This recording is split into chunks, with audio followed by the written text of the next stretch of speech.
Ma'am, unsay imong preparation sa management? Tinuod gina sir, pero dili gyud siya lalim. Gani dako kay kog pasalamat sa imuha.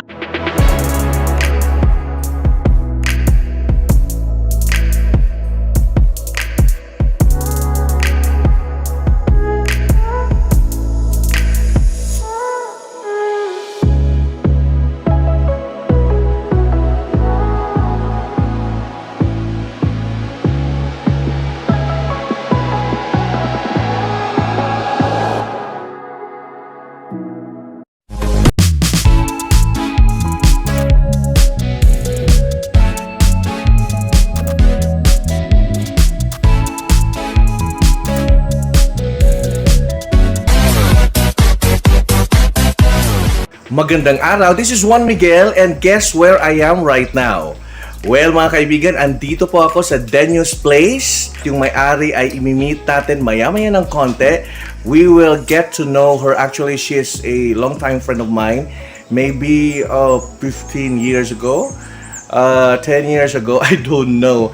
Pero andito tayo sa napakagandang place na pagmamay-ari ni Ma'am Jenita Bangkay. Kikilalanin po natin mga kaibigan ang proprietress at manager ng napakagandang place na ito. Welcome at tara na, ikot tayo!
Yan, naka-shades pa rin ako kay Silaw Kaayo. This morning mga kaibigan, kasama po natin, andyan sa likuran ko, yung proprietress manager ng Denius Place, si Ma'am Jean Bangkay.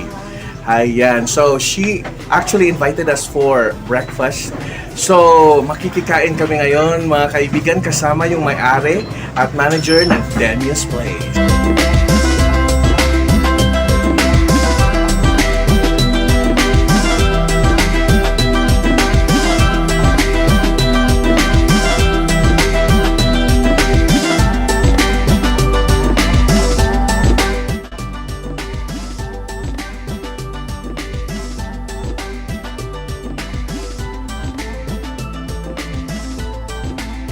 Yung saan mo pag-start ang business?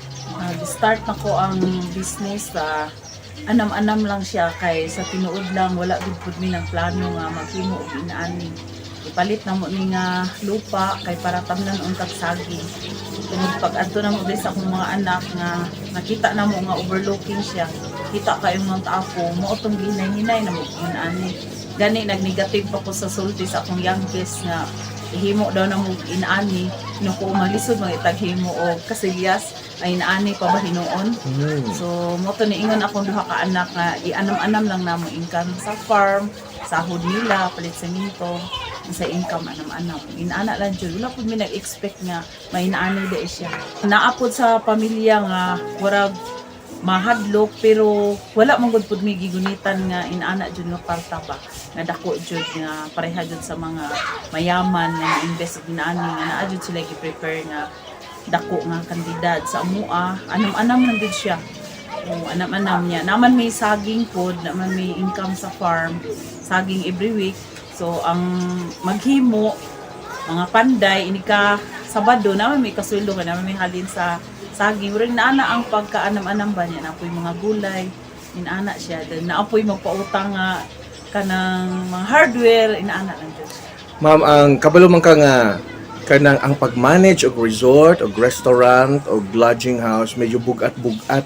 Unsay imong preparation sa management? Tinuod gyud na sir, pero dili gyud siya lalim. Gani dako kay kong pasalamat sa imuha sa una warag 2009 ba to nga nagkandak ka dirig training sa table arrangement o flower arrangement, table sit up, Bartending pod, no? o bartending. Tapos wala pa jud to nako gibutang sa akong mind jud ba nga nagseryoso ko kay kanang ga-duty ko sa barangay, maadto lang ko dito mga 1 hour lang ko, 2 hours inig pamuhi na ko dayon kuan lang jud to kanang world sightseeing lang nga pagkakuan ba actual nga kuan, pero nagamit jud to nako siya. Ang ako na lang gipaghimo kay late lagi ko sa ilahang demo, pagpicturean na lang nako. So sa pagkakaroon sir, naapa jud to sa akong file tong mga pictures sa imong gipanghimo. Dako kay to siya gikatabang sir, kay ang dako-dako jud akong ma-income diri ma'am kasal kanang mga seminars. Ma'am, dili basta-basta ang imuhang resort, dako kay investment, no? Ang imuhang financial management. Diskarte yun ni siya sir, niya man ka na. Tigom lang yun siya nga, ipit-ipit lang yun niya. Ako mga anak po niya duha na po sila ay trabaho, so wala na may gastuhanan niya. Unang na-focus mi din sa resort. Then kung unsay mga mahuna-hunaan himuon, na wala mi architect, wala pud mi engineer, kundi kami lang jud. Wow, grabe, no? Tungod kay ang pamilya laagan pod sa wala pa ni. So naatay swimming pool diri na ay pangbata o pang adult, naatay cabin nga mga rooms para sa mga pamilya. Ang amo ang cabin diri is 9,000, good for 14 to 20 ka tao na siya lutuan, na isubahanan, na siya kusina, libre na siya swimming pool, libre na pod siya breakfast. Na ami good for 4, good for 5,000. With breakfast na pod siya. Libre na pod siya sa pool. Na ami function room nga mo cater siya og 170 to 200. Karon nga katunga na lang tungod sa pandemic ang ma-cater niya. Na ami resto. Kanang mga amenities din ha nga maudugang pa mga picturanan. Naapod may kuan, naapod may umaabot pa nga abangan sa Murag dako kay na nga proyekto, ma'am, no? Yes sir. The only in Mindanao. Yes sir.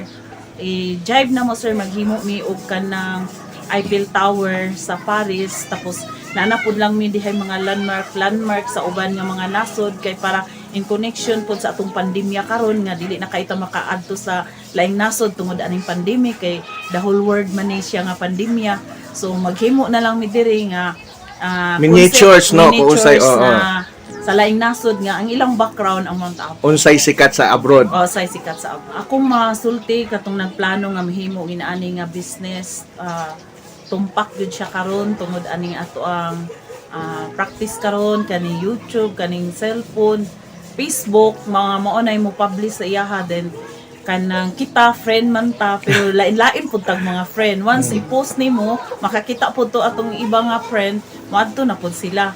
So mao ni siya karon nga nagkusog yun ang resort gani karo sa una kami pa to sa Sabros karon daghan na kaayo paduluban sa land kami. For dili mabintahaan kay isa sa pinakadako nga resort diri sa Kapatagan. Hapiton jud ka sa imong mga kliyente. Ang kalahian sa Dinyos Resort, Dinyos Place tungod kay dako kayo ang ihang area niya. Kung moanhi ka diri, ma-practice na ang ma-exercise ang imong tuhod, ma-exercise imong heart kay mo palpitate. Ang uban maadto dinhi sa hagdanan pa lang, magyaw-yaw sila kay magunsa ta diri nga bukid man kakapoy, pero pag abot nila dapit sa gruto mingon mo tan-aw sila to dapit sa Mount Apo, mo ana gid sila, wow kanindot. Ana mo nang gipangalan mo Dinyos Place kay Dinyos nga lugar. Na ang amo ang concept, ang amo ang mga pangandoy nga unta, amo mga pag-ampo nga ang tanang tawo nga moadto diri sa Dinyos ilahang mahimaya ang atong Ginoo unsa kanindot ang kalibutan nga iyang kinaiyahan nga iyang ihatag sa atoa nga iyang mga anak. Ako nga i-invite ang mga viewers nga moadto dinhi sa Dinyos Place nga kung moadto man gay mo sa among lugar sa Barangay Kapatagan, Digo City, Davao del Sur nga dili mo malimot pag anhi sa Dinyos Place kay makamasa ni siya nga resort dayon dinhi makita ninyo ang nagkalain-lain nga concept nga dili ninyo malintag dinhi sa Mindanao.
Ma'am, thank you so much for allowing us na ma-interview ka.